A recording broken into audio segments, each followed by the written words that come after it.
The rain-slicked streets of San Francisco gleamed under the streetlights, but inside the towering glass offices of Caldwell Enterprises, a storm was brewing that no one saw coming. Elliot Caldwell, 32, stood in the shadows of his father's legacy, his heart pounding as he read the email again. "Elliot, I need you. The company's in trouble. Please come home." His father, Robert Caldwell, the man who'd built a real estate empire from nothing, had never begged until now. Elliot's fingers hovered over his phone, the words blurring as memories flooded back. He'd left this city 5 years ago, his suitcase heavy with rejection, his father's voice still ringing in his ears. "You're no son of mine if you choose that life."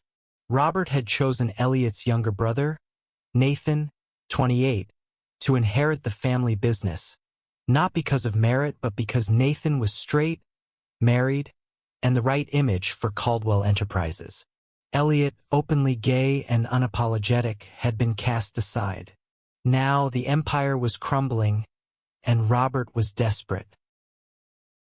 Elliot leaned back in his modest Oakland apartment, the hum of the city outside a faint comfort.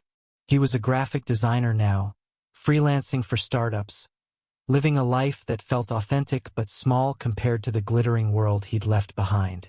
His black skin and bold personality had always made him stand out in the polished, predominantly white boardrooms of Caldwell Enterprises. But his father had never seen his vision, only his identity. The email's plea felt like a wound reopening. Yet something stirred in Elliot, a flicker of duty, or maybe defiance. He glanced at a photo on his desk, him and Mateo Alvarez, his partner of 2 years, laughing at a street fair. Mateo, 30, a social worker with a warm smile and a knack for seeing the good in everyone, had been Elliot's anchor. They'd built a life together, one where love didn't come with conditions. But returning to Caldwell Enterprises meant facing a family that had shunned him and a brother who'd basked in their father's favoritism.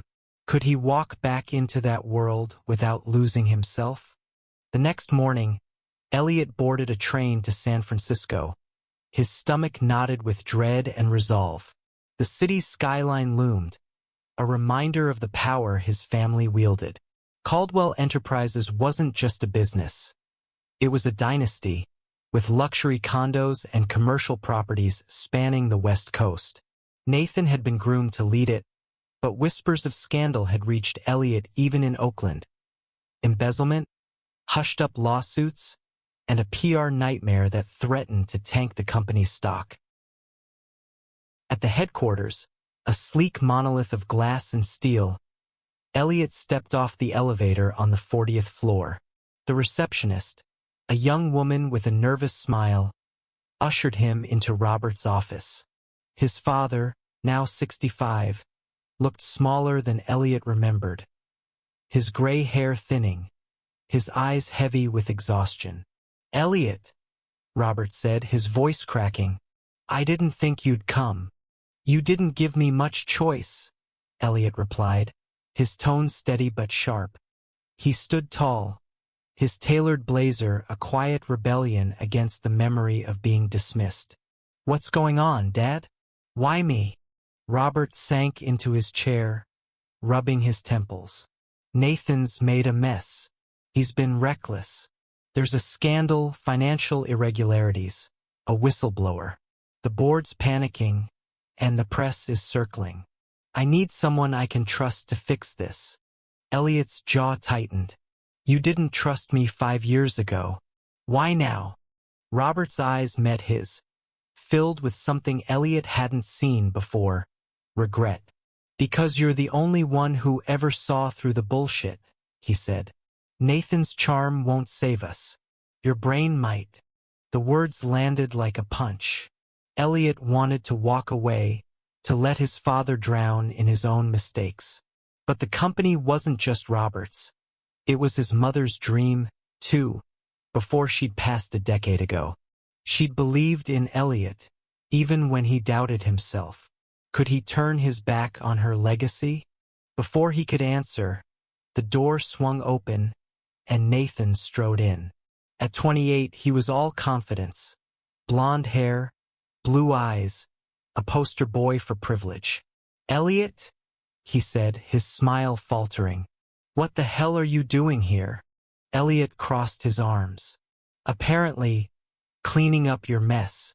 Nathan's face darkened. "This is my company now. I don't need you swooping in to play hero." "Enough," Robert snapped, slamming his hand on the desk. "Nathan, you've had your chance. Elliot, I'm asking you to step in, not as CEO, but as a consultant. Find the truth. Save us." Elliot's mind raced. This wasn't just about numbers or headlines. It was about proving he was more than the son his father had rejected. But it also meant working with Nathan, who'd never hidden his disdain for Elliot's lifestyle. And what about Mateo? Could their relationship survive the chaos of re-entering this world? "I'll think about it," Elliot said finally, his voice low. "But if I do this, it's on my terms." As he left the office, the city sprawling below, Elliot felt the weight of his choice. He wasn't just stepping into a corporate crisis. He was stepping into a battle for his identity, his family, and the love he'd fought so hard to protect. Back in Oakland that evening, Elliot sat across from Mateo at their tiny kitchen table, the scent of Mateo's homemade tamales filling the air. The warmth of their apartment felt like a sanctuary, but Elliot's mind was still trapped in the glass tower of Caldwell Enterprises. He recounted the meeting, his voice heavy with the weight of his father's plea and Nathan's hostility. Mateo, his dark eyes soft with concern, reached for Elliot's hand. "You don't owe them anything, El. They hurt you. Why go back?" Elliot sighed, staring at their intertwined fingers. "It's not just about them. It's about Mom. She believed in that company, in what it could do for people, affordable housing, community projects. If it goes down, her legacy does too." Mateo nodded, his thumb tracing circles on Elliot's palm. "But what about you? Can you handle being around Nathan again? And your dad?" "I don't know," Elliot admitted. "But if I walk away, I'm letting them define who I am. I need to do this, for me, not just for them." Mateo squeezed his hand. "Then I'm with you. But promise me you'll protect yourself. This family, they know how to cut deep." The next day, Elliot returned to Caldwell Enterprises, armed with a contract outlining his terms. Full access to financial records, no interference from Nathan, and a temporary office far from his brothers. Robert agreed, though Nathan's glare during the signing spoke volumes. Elliot set up in a corner office, its windows framing the San Francisco Bay, and dove into the company's books. What he found was worse than he'd feared. Millions had been funneled into offshore accounts, disguised as consulting fees. Emails hinted at Nathan's involvement, but the trail was messy, pointing to a network of executives who'd profited from the scheme. A whistleblower, anonymous but persistent, had leaked documents to the press, and the story was about to break. If Elliot didn't act fast, the company's reputation and its stock would plummet. He worked late into the night, his laptop glowing in the dark office. Around midnight, a soft knock interrupted him. It was Lena Chen, 35, the company's CFO and one of the few people Elliot had trusted during his time there. Her sharp eyes and no-nonsense demeanor hadn't changed, but there was a new tension in her posture. "Elliot, I didn't know you were back," she said, closing the door. "This place is a snake pit right now. You sure you want in?" "I don't have a choice," Elliot said. "What do you know about the offshore accounts?" Lena hesitated, then slid a flash drive across his desk. "This is everything I could pull without raising flags. Be careful. Nathan's not the only one with secrets." Elliot plugged in the drive, his pulse quickening. The files revealed a web of transactions tied to a shell company in the Caymans. Nathan's name appeared repeatedly, but so did others, including a board member, Richard Hayes, a 60-year-old titan who'd been Robert's right-hand man for decades. Was Nathan the mastermind or a pawn? As days turned into weeks, Elliot's life became a balancing act. By day, he navigated the corporate battlefield, dodging Nathan's passive-aggressive jabs and Robert's anxious oversight. By night, he returned to Mateo, who listened patiently as Elliot vented about the lies and betrayal. But the strain was showing. Mateo's work at a community center was demanding, and Elliot's late nights left little time for their relationship. One evening, after a particularly brutal day, Elliot found Mateo waiting on their apartment's fire escape, a bottle of wine in hand. The city lights twinkled below, and for a moment, the world felt small and safe. "You're slipping away," Mateo said softly. "I know you're fighting for something bigger, but I miss you." Elliot's chest tightened. "I'm trying to hold it all together. I don't want to lose you." "You won't," Mateo said, pulling him close. "But you can't lose yourself either." Their kiss was a quiet promise, a reminder of what Elliot was fighting for. But as he returned to the office the next day, a new email from the whistleblower awaited. "Look closer at Hayes. He's not what he seems." Elliot's gut told him the scandal was about to explode, and he was running out of time to stop it. Elliot's office became a war room, papers strewn across his desk, coffee cups piling up. The whistleblower's tip about Richard Hayes gnawed at him. Hayes, with his silver hair and commanding presence, had always been untouchable. A mentor to Nathan, a confidant to Robert. Digging into him felt like betraying the family's inner circle, but Elliot had no choice. The truth was buried somewhere in those files, and he was determined to find it. He enlisted Lena's help, meeting her in a dimly lit coffee shop across town to avoid prying eyes. "Hayes has been with the company since the beginning," Lena said, sliding a folder across the table. "But these transactions? They don't add up. He's been signing off on deals Nathan couldn't have authorized alone." Elliot flipped through the documents, his heart sinking. Payments to the shell company had Hayes's digital signature, and some dated back years before Nathan took over. "This goes deeper than my brother," Elliot said. "Hayes might be the key." Lena leaned forward, her voice low. "Be careful, Elliot. Hayes has allies on the board. If you push too hard, they'll come for you." Back at the office, Elliot confronted Nathan.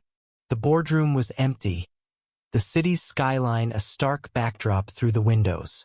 "Did you know about Hayes?" Elliot asked, holding up a printout of a damning transaction.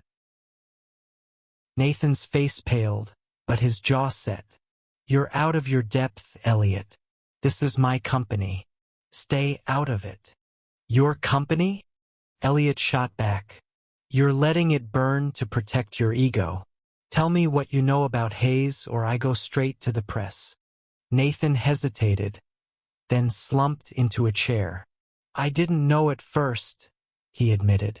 "Hayes told me the offshore accounts were for tax efficiency. By the time I realized what was happening, I was in too deep. He said he'd protect me." Elliot's anger softened, replaced by a flicker of pity. Nathan wasn't a mastermind, he was a puppet, caught in Hayes's web. But pity didn't erase years of resentment. "You should have come to me," Elliot said. "Instead, you let Dad think I was the problem." Nathan looked away, shame flickering in his eyes. For the first time, Elliot saw a crack in his brother's armor, a glimpse of the boy who'd once looked up to him. Elliot's investigation intensified, but so did the pressure. The press caught wind of the scandal, and headlines screamed about Caldwell corruption, Robert, frail and shaken, pleaded with Elliot to contain the damage. "The shareholders are pulling out," he said. "If we lose their trust, it's over." Elliot worked around the clock, tracing every transaction, every email. He uncovered a pattern.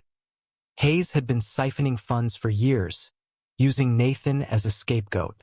But proving it meant confronting Hayes directly, a risk that could cost Elliot everything. At home, the strain on his relationship with Matteo grew. One night, Matteo found Elliot asleep at his desk, surrounded by papers. "You're killing yourself for them," Matteo said, his voice breaking. "What about us?" Elliot looked up, guilt washing over him. "I'm doing this for Mom's legacy. For us. If I can fix this, maybe I can finally prove I'm enough." Matteo knelt beside him, his hand on Elliot's cheek. "You've always been enough. You don't need their approval." The words hit hard, but Elliot couldn't stop. The next day, he confronted Hayes in his office. The older man's smile was cold, calculated. "You're digging in dangerous places, Elliot," Hayes said. "Walk away, or you'll regret it." "Is that a threat?" Elliot asked, his voice steady despite the fear in his gut. Hayes leaned forward. "It's a promise." As Elliot left, his phone buzzed with another anonymous message. "Check the 2018 audit. Hayes buried something big."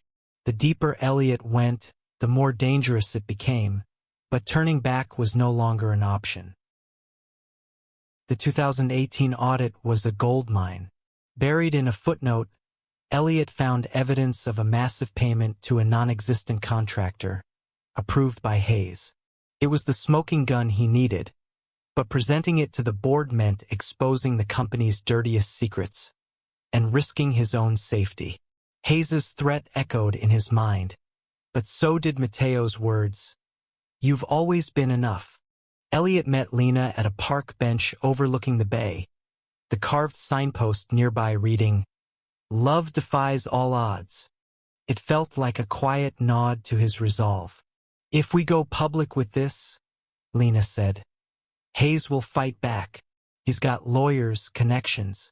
Are you ready for that?" "I have to be," Elliot said. "This isn't just about the company anymore. It's about doing what's right."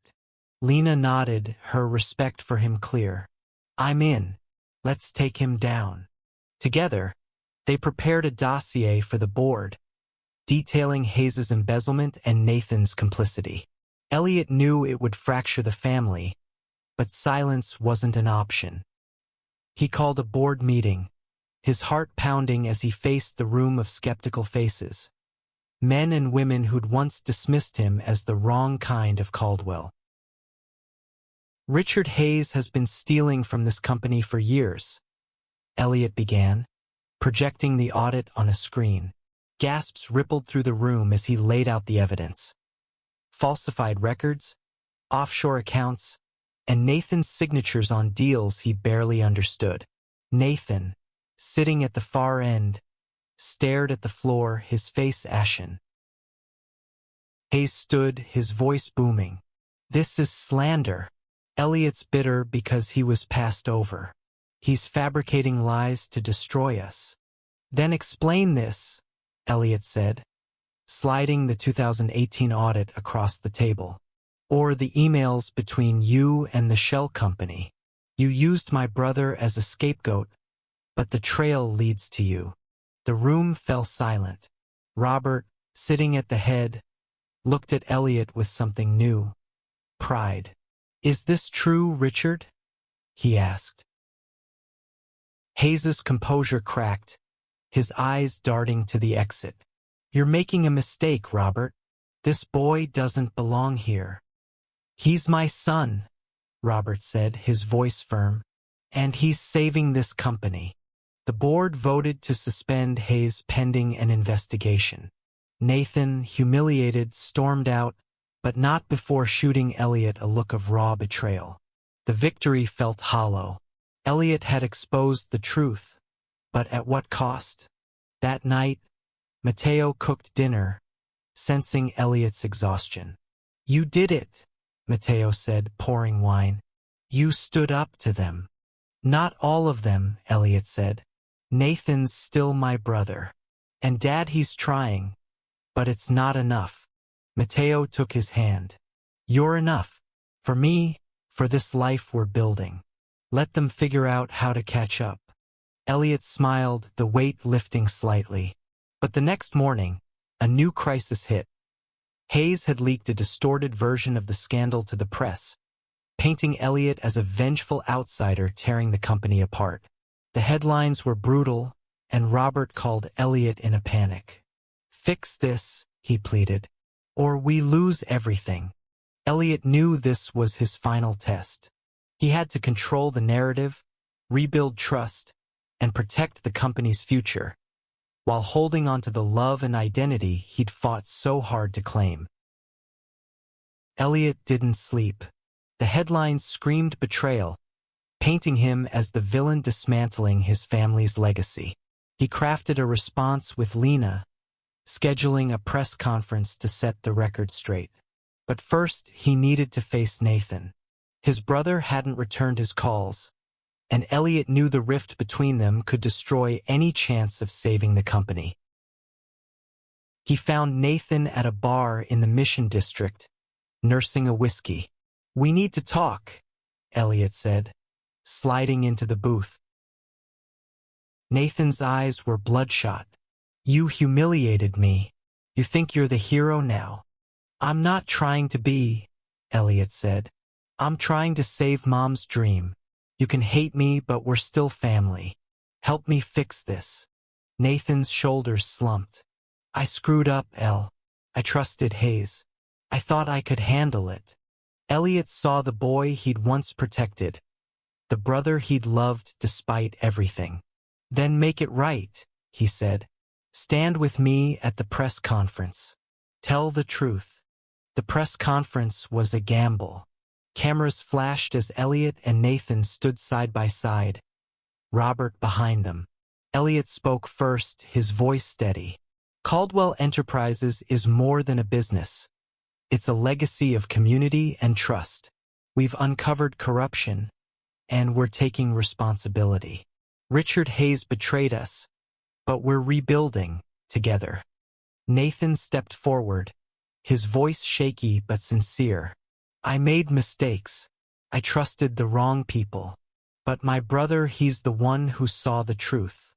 I'm stepping down as CEO, and I'm asking the board to appoint Elliot in my place." The crowd murmured, stunned. Robert nodded, tears in his eyes. For the first time, Elliot felt seen, not as the gay son, but as the leader he'd always been. The aftermath was chaotic. Hayes faced charges, and the company's stock stabilized as Elliot implemented transparency reforms. But the real victory came at home. One evening, Robert visited Elliot and Mateo's apartment, a rare gesture. "I was wrong," Robert said, his voice thick. "About you, about everything. I'm proud of you, son." Elliot nodded, the years of pain not erased but softened. "I needed to hear that," he said. "But I'm doing this for me now, not you." Robert smiled, a flicker of hope in his eyes. "That's why you're the right man for the job." Months later, Elliot stood at the helm of Caldwell Enterprises, steering it toward a future rooted in integrity. He and Nathan were rebuilding their relationship, one honest conversation at a time. And Mateo? He was there every step, their love a quiet strength against the storms. In the park where they'd shared so many moments, Elliot and Mateo sat on their favorite bench, the signpost's words glowing in the dusk. "Love defies all odds." Elliot took Mateo's hand, the weight of his journey settling into something new, peace. He'd saved the company, but more importantly, he'd saved himself, proving that love, in all its forms, could triumph over scandal, shame, and even a father's mistakes.